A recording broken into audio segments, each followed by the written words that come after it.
Enterprise Stories is the weekly radio program that shares the experiences of successful Nigerian entrepreneurs and provides expert analysis of their success factors. Enterprise Stories, business stories of success. Good day, listeners. Welcome to the 29th episode of the Enterprise Stories. My name is Olawale Anifowose, your host. This episode will share a story of an MBA project brought to life. And in our teaching segment, Dr. Joe will discuss business goal setting. But before we start, let's take a quick message from our sponsors. When you are successful in your small business, as I am, people will always come to you. They want to know what you're doing differently, who your bankers are, and what kind of deals you are getting from them. Well, I'm happy to enjoy all the benefits of the SME Zero COT account from Stanbic IBTC Bank. My profit is up. But why? Because I get zero COT, unlimited turnover, no limit on check lodgement or withdrawals, free internet and telephone banking, as well as discount on training courses for small business owners. With special benefits like that on the SME Zero COT account from Stanbic IBTC Bank. Now, there is no reason why your business won't boom just like mine. Stanbic IBTC Bank, moving forward. Our teaching segment now is going to deal with business goal setting. Any business, for that matter, even including individuals, the moment you are trying to get anything done, you are actually trying to achieve a goal set for yourselves. Now, for businesses, there are three main segments of goal setting. I will take the vision, and then I will follow it with the mission, and then we deal with the operational goals, operational objectives, that is commonly called. Any organization that decides to get involved in business activities, the very first thing that directs all its actions and all its activities is setting the vision of the business. Now, vision is the longest term goals in any organization. Depending on the size and the industry any business operates, it can be as long as 1 year, it can be as long as 5, 10, 20. Some also go as far, up to 25 years, looking at where they want to be. And goals generally is literally where an organization wants to be or what it wants to achieve in the future. And now, what guides goal is that it must be smart. It must be smart. That means you must be clear, specific. The first S represents specific. You must be specific in your goal. Then it is followed by, this goal must be measurable. Otherwise, you wouldn't know whether you are making progress or not. Then it must be achievable. In other words, something must excite you to continue to push to achieve the goal. The other R is representing realistic. It must be realistic with a time frame. What we are talking about here is the goal. The vision that you want to achieve, say, in 10 years' time, must be clear. For instance, I want to be in the league of 10 billion naira turnover in the next 5 years. Then you can see that is measurable. So if you go anything less than 10 billion, you can now know. It must also be achievable in the sense that, it's not that today you are doing 200,000 naira, and you know that you don't have a chance of even making 500,000 naira in the next 3 years. You are saying the next 5 years you're going to achieve 10 billion. Obviously, it's not a realistic goal, which the next R is representing. The time frame also could be wrong. But what I want to say, listeners, about the issue of a smart condition for any goal is that organizations should not embark on an ambition. Corporate goals are not ambition. It's not to say, no, since my other competing company is in the 10 billion naira range, then you say, oh no, since the human beings are there, I must attain 10 billion. That's not it. It's not issue of courage. Since men can do it, I will do it. Prayers would not take you there. All right? There are, something like personal aggrandizement will not take you there when you're talking about goal setting. Goal setting has to do with, do you have what it takes? Management knowledge and skill? Do you have the financial capacity? Can you really compete in the industry you are in? Can you manage other people? Do you understand the policy and the business environment in where you are operating? That is for the long term. Yeah, the second segment is the mission of the business or of the organization, and that is, why are you in the business? What will your customer remember you for? That is the mission of any business. If that is not there, then your mission will not be achieved. Now, once you are clear of your mission, then the operational objective, the daily operating goal or objective becomes very clear. What do I do on daily basis or on weekly basis or on monthly basis in order to achieve my mission? All right. In the first place, if Nigeria is going for a competition, a sports competition, say in the Olympics, what will Nigeria be remembered for in the Olympics? Is it long distance? Is it short? Is it track and field? Is it football? Like, for instance, if such a competition is taking place and Brazil is going, that the common knowledge, the mission of Brazil is soccer, or football as we call it here in Nigeria. That is how organizations operate. The product that takes you to your mission in any business is your mission. And that is what makes you to be able to set up an operation objective, which is generally called operating goal, on daily basis, on weekly basis, on monthly basis, to be able to succeed in your business. So goal setting is something that is done diligently, carefully, and with all the resources required, and with all the hope of making progress put together to be able to set goals. It's a complex thing, but that's what most SMEs have to be careful about, because that is the roadmap to success. Thank you. When you are successful in your small business, as I am, people will always come to you. They want to know what you're doing differently, who your bankers are, and what kind of deals you are getting from them. Well, I'm happy to enjoy all the benefits of the SME Zero COT account from Stanbic IBTC Bank. My profit is up. But why? Because I get zero COT, unlimited turnover, no limit on check lodgement or withdrawals, free internet and telephone banking, as well as discount on training courses for small business owners.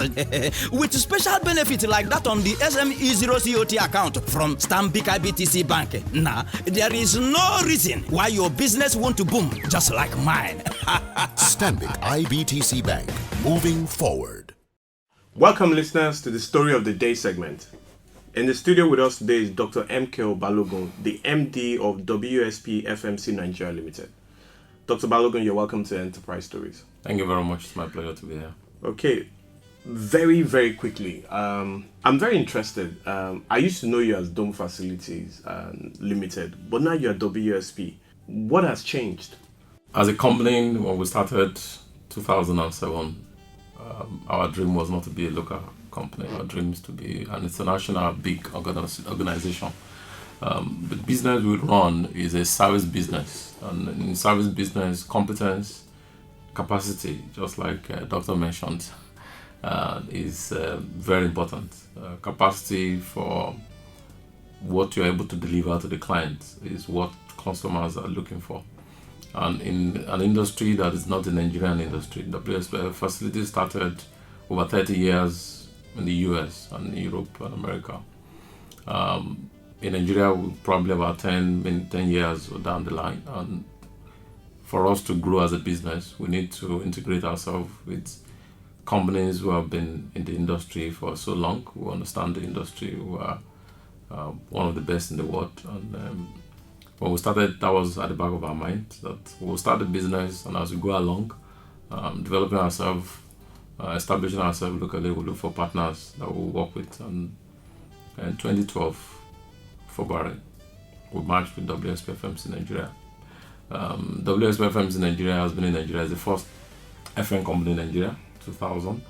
It was started by some Nigerians who also have the same passion with us. They are in different businesses and professions related to the construction and real estate industry.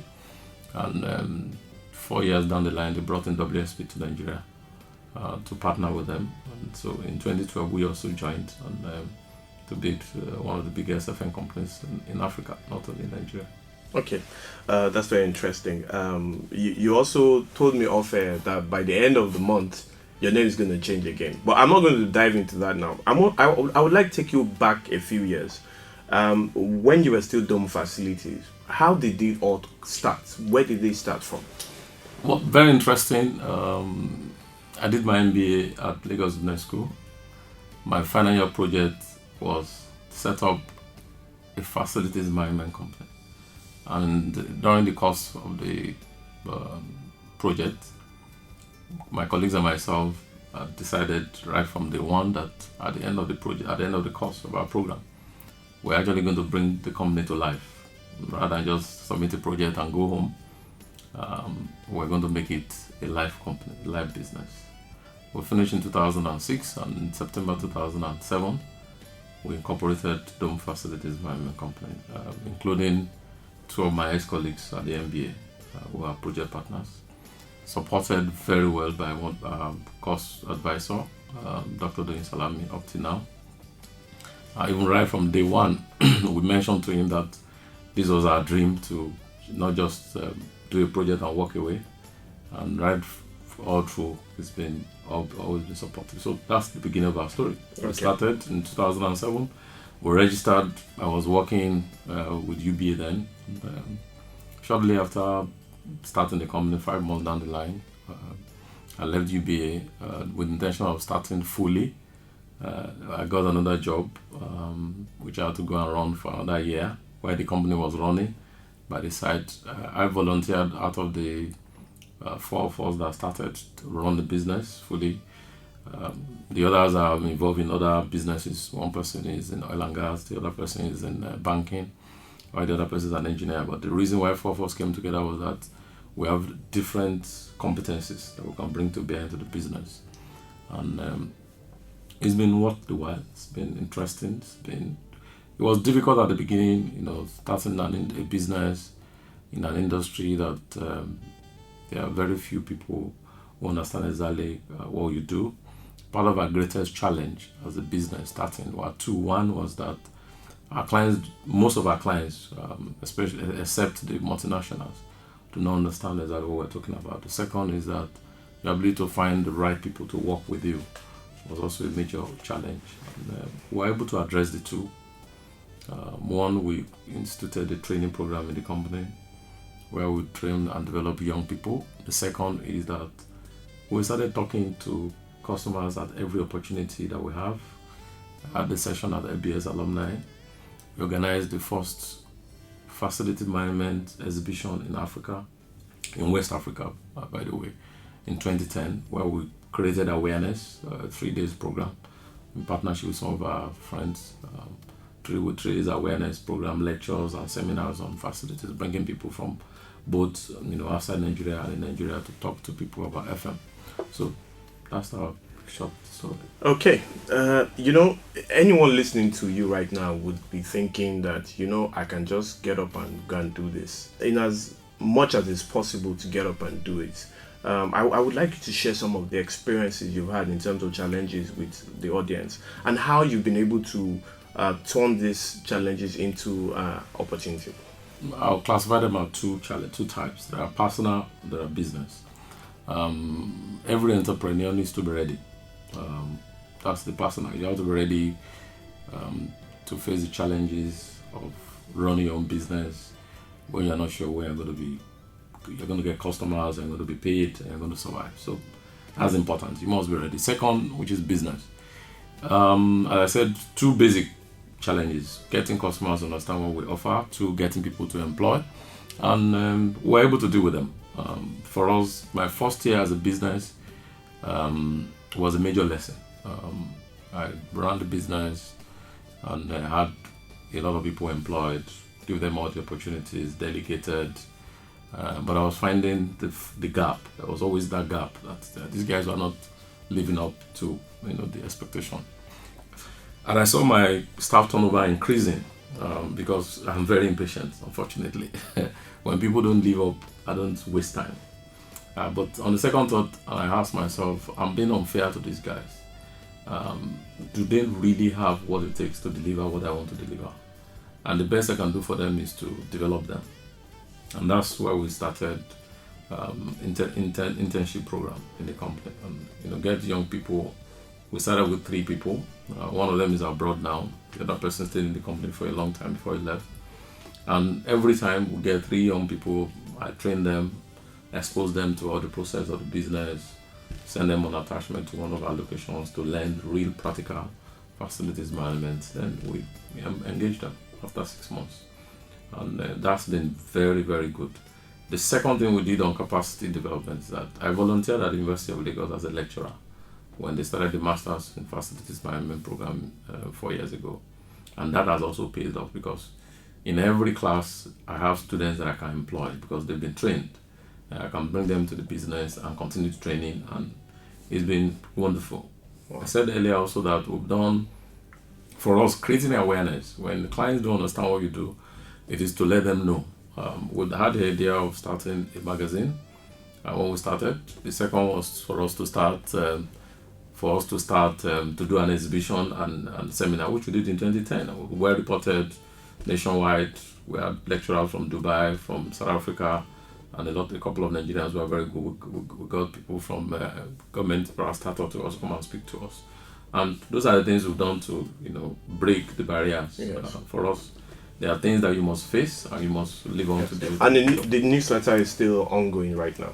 Yes, the newsletter you said. Yes, we've not, because we wanted to do the newsletter, we've not been able to do it. We want to do a newsletter and an online journal for facilities management, which we are working on. We will do it probably for the next year. Okay, so let's talk a little about funding.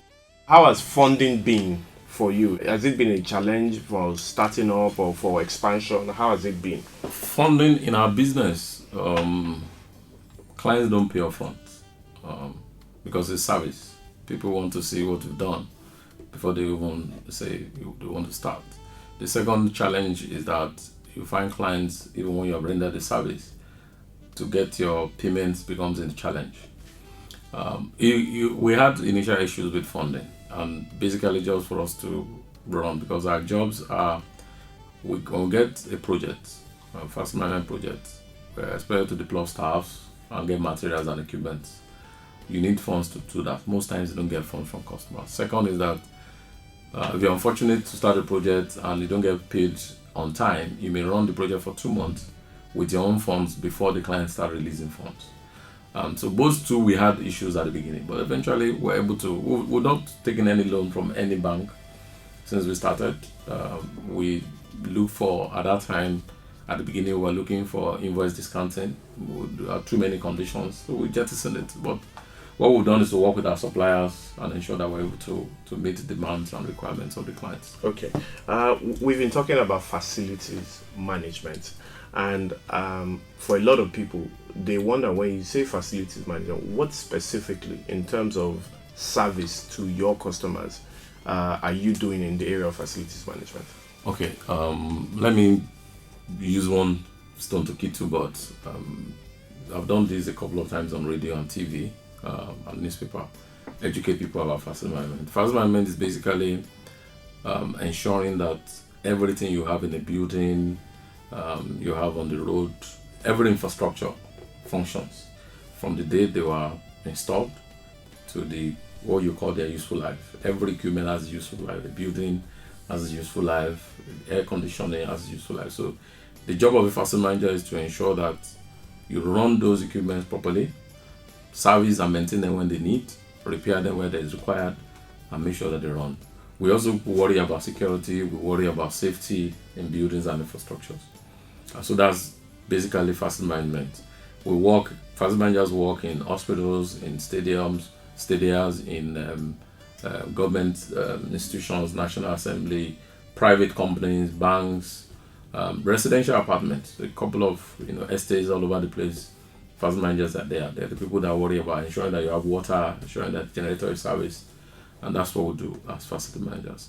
Most times what we do is, as I said before, we get the project, sit with the client, agree how the project will be delivered, employ people to sit on the client side and ensure the services are done and the clients are happy about it. Okay. In conclusion, there's so many people in facility management business today. And we started, there were probably like 15. Now we're over 200 companies. Yeah, exactly. And I know there's some kind of Association. regulatory body or association that exists. For those people that are in the business and want to grow, what message would you be giving to them? One is focus. Facility managers needs to be focused. Second is capacity building. You need to be at the top of your game to be able to ensure, because our job is service. People want to see the results.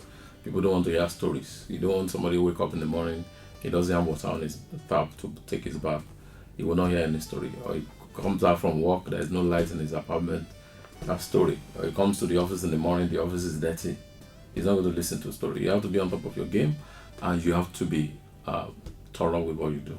Thank you. We've been listening to Dr. M.K.O Balogun, the CEO of WSP, and he has shared the story with us today of how he has been able to evolve from Dome facility to WSP and maintain the standards of the business. Thank you once again for coming to share your story with us today on Enterprise Stories. We'll be right back after this short break. When you are successful in your small business, as I am, people will always come to you. They want to know what you're doing differently, who your bankers are, and what kind of deals you are getting from them. Well, I'm happy to enjoy all the benefits of the SME Zero COT account from Stanbic IBTC Bank. My profit is up. But why? Because I get zero COT, unlimited turnover, no limit on check lodgement or withdrawals, free internet and telephone banking, as well as discount on training courses for small business owners. With special benefits like that on the SME Zero COT account from Stanbic IBTC Bank. Now, there is no reason why your business won't boom just like mine. Stanbic IBTC Bank, moving forward. You're tuned into the Enterprise Stories, brought to you by the Enterprise Development Center of the Pan-African University. Dr. Joe, you've heard the story. What's your take? We all listened to Dr. Balogun about his facilities management business. We could see that he immediately, when he was rounding up his master's program in business administration, he saw an opportunity for him to team up with three other gentlemen together to push his goal, his personal ambition, and his personal vision of becoming one of the best facilities managers across the world. And so when they came together, the business commenced. And so for me, that is the way to go. So what else did he do in terms of, implementing his goals? He looked around and found out that there is a synergy, there is a pool of resources among the four of them, but something was missing. Because when you are setting a goal, there is always excess resources, and there is also always lacking resources. And they found out that they lack resources in terms of existing skill in some of the areas. And so what did he do? He had to link up with an organization outside the country to build up the required capacity and required skill to be able to push up the goal which he has set up for his organization. And he has managed this one very well. Managed this very well in the sense that in the past 4 years or so, with this approach in mind, he has continually pulled up his vision, he has pulled up his mission to the extent that in the industry itself, he's looking at himself as being among the best in the first 15 organizations, as we listened to him when he was expressing how far he has gone in the business. So he's very clear on the goal of the organization. His vision is very clear. He wants to be the best in the industry, using facilities management in almost the areas. And he says, I can pull up any skill and any I want from anywhere. And how did he do that? By leveraging one of the best facilities managing outfits in the world. He said ISS organization with a link up with. That provides a backing skill for his organization, because he doesn't want to say, look, I want to be the best, and then you don't have what it takes to be the best. So goal setting at that level, he has done very well. And he has pulled down to say, look, my daily objective, what do I do? He said, I leverage on the fact that I have opportunity to teach undergraduate students and sometimes postgraduate students and at the University of Lagos. What I now do is, having had an opportunity to teach these people, I'm able to choose who will work with me. So to achieve the operational objective, is also leveraging on his students that he has opportunity to know their capability. And this way he is driving on. And he tied up by saying, I am here to lead this industry. This industry in Nigeria is not older than 10 years, when in other claims the age is more than 30 years. I'm here, and my vision and my goal is to lead the industry, and that for me is fantastic. But like I said, in the teaching segment, it is not a guesswork. It is not a mere ambition. It is not by prayers. It is not a courage. It is all about being realistic in setting your goal, putting everything together, and that's what Dr. Balogun has done. Thank you very much. Thank you, Dr. Joe. You've put everything into perspective for us. Listeners, we've come to the end of Enterprise Stories today. Join us same time next week. Until then, stay blessed. Join the Enterprise Development Center of the Pan-African University as we celebrate 10 years of supporting small and growing businesses in Nigeria. Log on to www.edc.edu.ng for more information. For questions and comments, please email edc@pau.edu.ng or log on to Enterprise Stories on nigeria.sme2k.org for useful resources and articles to help grow your business.